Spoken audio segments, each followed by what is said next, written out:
Step number 1. Longing/awareness. Do you really think that you came to the realization of longing/awareness last week? Yesterday? Last year? No.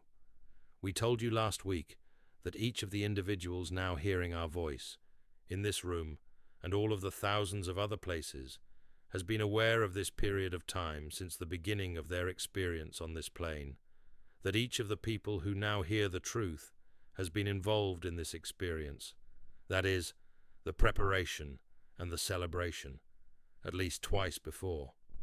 Thus we said, you are not alone. The longing, the awareness, began in this life with your birth. It began with your soul when there was a sense of void, and throughout the soul's journey there has been this tremendous aching to know that oneness again with the creative source. We spoke that other mammals have a soul memory. We specified two in particular, the whales and the dolphins. Both have that longing and awareness as part of the soul memory. At this point, they don't know exactly how to use it or what to do with it, but it is there, and they are coming to that realization.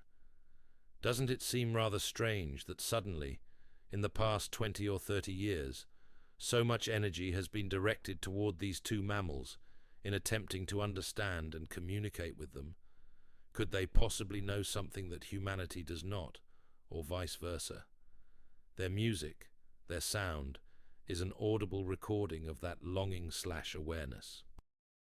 You will also notice that, if you study this at all, even cursorily, there are a great deal of mathematics involved in the sounds. There are tremendous usages of numbers in the sounds, sequences of sounds, even the levels of sounds upon the entire musical score. There are no accidents. This provides a key for humanity, a key to the understanding of all of creation. We spoke of records that were hidden, some already revealed. Again, why do they exist? They record the longing/awareness of humanity and the possible steps that may be taken. Again, it has to do with sounds and numbers. The cadence of the information produces a formula that opens another level to the soul that hears it or recites it. It also aids, in the proper environment or locale, in opening not only the soul's heart to that memory, but also holds the key for the opening of other sanctuaries.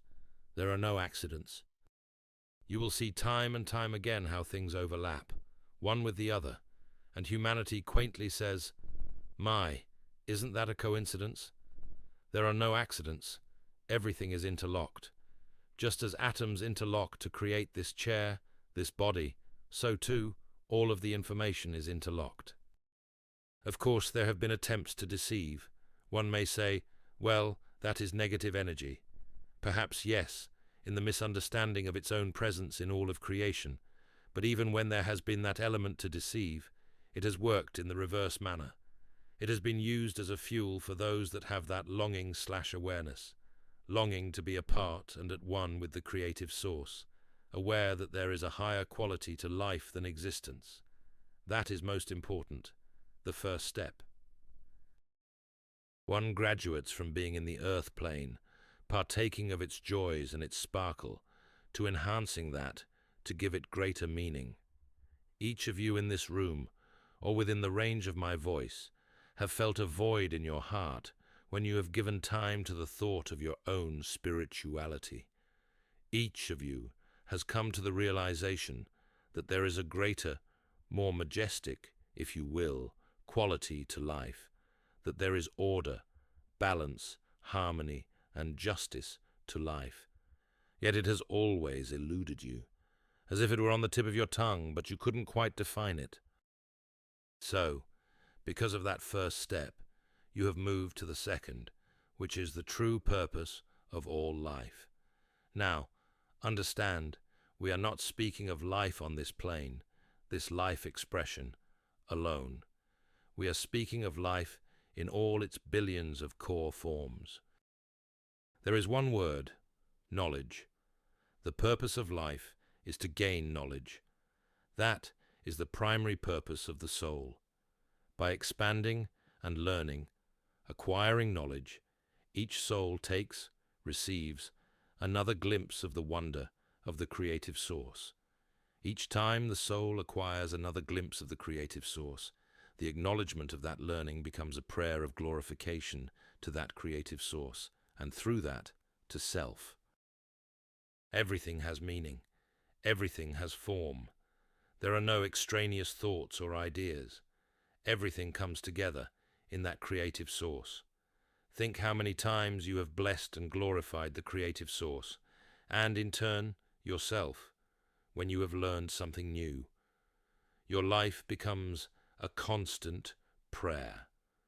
Your life is a constant prayer of love to you, completing constantly, giving/receiving, receiving/giving, giving/receiving. It never stops. How is it possible, knowing that, to be without joy, without happiness? I'm surprised that any of you can contain yourselves in those seats. Think of that. Total love, without doubt, without question, without any reservation. Total, non-judgmental love. You have read and heard, perhaps, of individuals who have left this life. Their experiences are all similar, if not exactly the same. One of the aspects is this overwhelming, brilliant light, yet it does not hurt their eyes. And with the light, this passion of total, non-judgmental love, a love that seems to lift and draw them into the light. Dear friends, you do not have to die to know that. It is there now. It is here in this room, now. It is with you when you sleep or when you are awake. It is there. Part of this opening now, for all of humanity, is to realize that love exists constantly, flowing, a giving and receiving constantly. If humanity can grasp that idea now, which we think it can, then there is no room for the pettiness, for the wars, for disturbances of any kind. There is no room to use diversionary tactics to acquire knowledge. That love is the totality of knowledge. Humanity, once again, has brought itself to the threshold. Are you aware of the divine light that permeates this room now as we speak? If you do not feel it, do you see it? Do you know it in your heart? For it is present. It is more real than the chairs upon which you sit, more tangible. That is reality. The chairs are a fantasy. If you wanted to, you could remove them and you'd be on the floor. It is real.